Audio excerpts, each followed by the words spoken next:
recognize that our body is really the product of our thoughts. We're beginning to understand in medical science the degree to which the nature of thoughts and emotions actually determines the physical substance and structure and function of our bodies. We've known in the healing arts of a placebo effect. A placebo is something that supposedly has no impact and no effect on the body, like a sugar pill or something. You tell the patient that this is just as effective, and what happens is the placebo has the same effect, if not greater effect, than sometimes the medication is supposed to be designed for that effect. So they found out that the human mind is the biggest factor in the healing arts, more so than sometimes the medication. If somebody is in a situation where they're sick and they have an alternative to try to explore what is in their mind creating it versus using medicine, if it's an acute situation that could really bring death to them, then obviously the medicine is a wise thing to do while they explore what the mind is about. So you don't want to negate medicine. Every form of healing has a place. The universe is a masterpiece of abundance, good health, and well-being. When you open yourself up to feel the abundance of the universe, you'll experience the wonder, the joy, the bliss. You'll experience all the great things that the universe has for you. Good health, good wealth, good nature. When you shut yourself off with negative thoughts, you'll feel the discomfort, you'll feel the aches, you'll feel the pain. You'll feel as if every day is painful to get through. You know people who have had terminal disease. Stop and think of the word dis-ease. Hyphenate the word. That's a body that's not at ease. We've got 1,000 different diagnoses and disease out there. They're just the weak link. They're all the result of one thing: stress. And you put enough stress on the chain, you put enough stress on the system, and one of the links breaks. Our physiology creates disease to give us feedback, to let us know we have an imbalanced perspective and we're not loving and we're not grateful. So the body's signs and symptoms are not something terrible.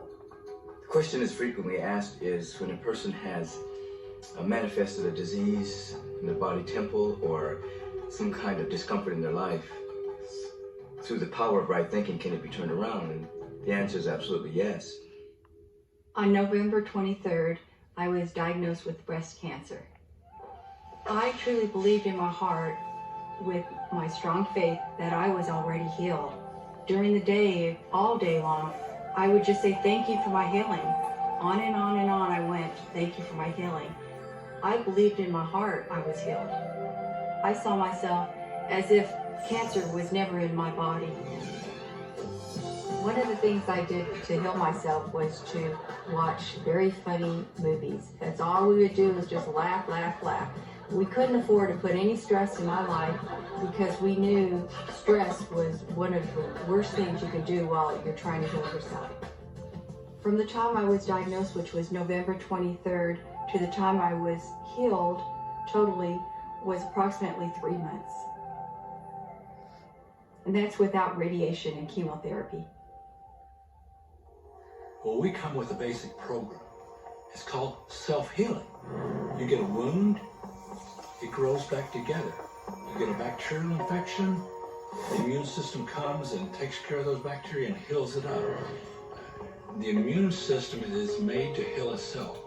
Disease cannot live in a body that's in a healthy emotional state. Your body is casting off millions of cells every second, and it's creating millions of new cells. In fact, literally, parts of our body are replaced every day. Other parts take a few months, other parts a couple of years. But within a few years, we have a brand new physical body. If you have a disease and you're focusing on it and you're talking to people about it, you're going to create more disease cells. See yourself living in a perfectly healthy body. Let the doctor look after the disease. You have two people, both stricken with something. When one chooses to focus on joy, they choose to live in possibility. They choose to live in hopefulness. They focus on all the reasons why they should be joyful and grateful. Then you have the second person. Same diagnosis, but they choose to focus on the dis-ease. They focus on the pain. They focus on the woe is me. When a person is completely focused on what's wrong in their symptoms, they will perpetuate it. The healing will not occur until they shift their attention from being sick to being well, because that's the law of attraction. Happier thoughts lead to essentially a happier biochemistry, a happier, healthier body. Negative thoughts, stress, have been shown to seriously degrade the body and the functioning of the brain, because it's our thoughts and emotions that are continuously reassembling, reorganizing, recreating our body. Remove physiological stress from the body, and the body does what it was designed to do. It heals itself. I've seen kidneys regenerated. I've seen cancer dissolved. I've seen eyesight improve and come back. I always say that incurable means curable from within. You can change your life and you can heal yourself.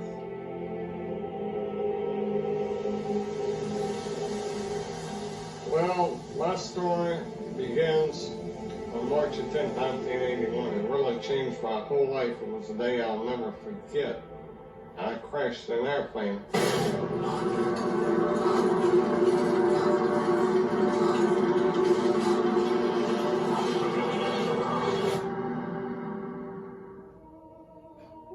I ended up in the hospital completely paralyzed. My spinal cord was crushed. I broke the first and second cervical vertebrae. My swallowing reflex was destroyed. I couldn't eat or drink. My diaphragm was destroyed. I couldn't breathe. All I could do was blink my eyes. The doctor, of course, said all my life I'd be a vegetable. All I'd do is blink my eyes the rest of my life. That's the picture they saw of me, but it didn't matter what they thought. The main thing was what I thought.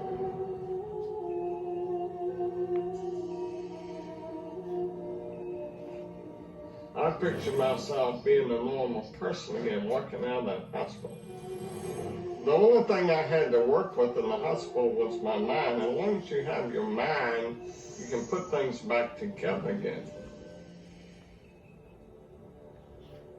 I was hooked to a respirator, and they said I'd never breathe on my own again because my diaphragm was destroyed. But this little voice kept saying to me, breathe deep, breathe deep.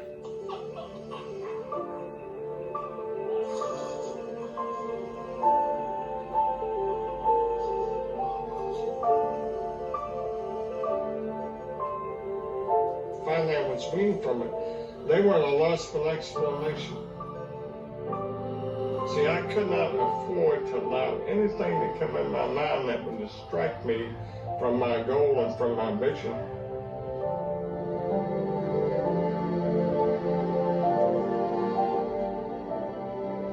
Well, I set a goal to walk out of the hospital on Christmas. That was my goal.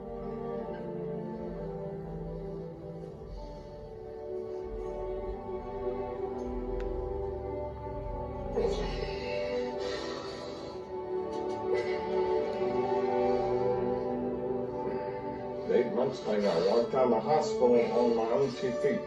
They said it couldn't be done. That's a day I will never forget.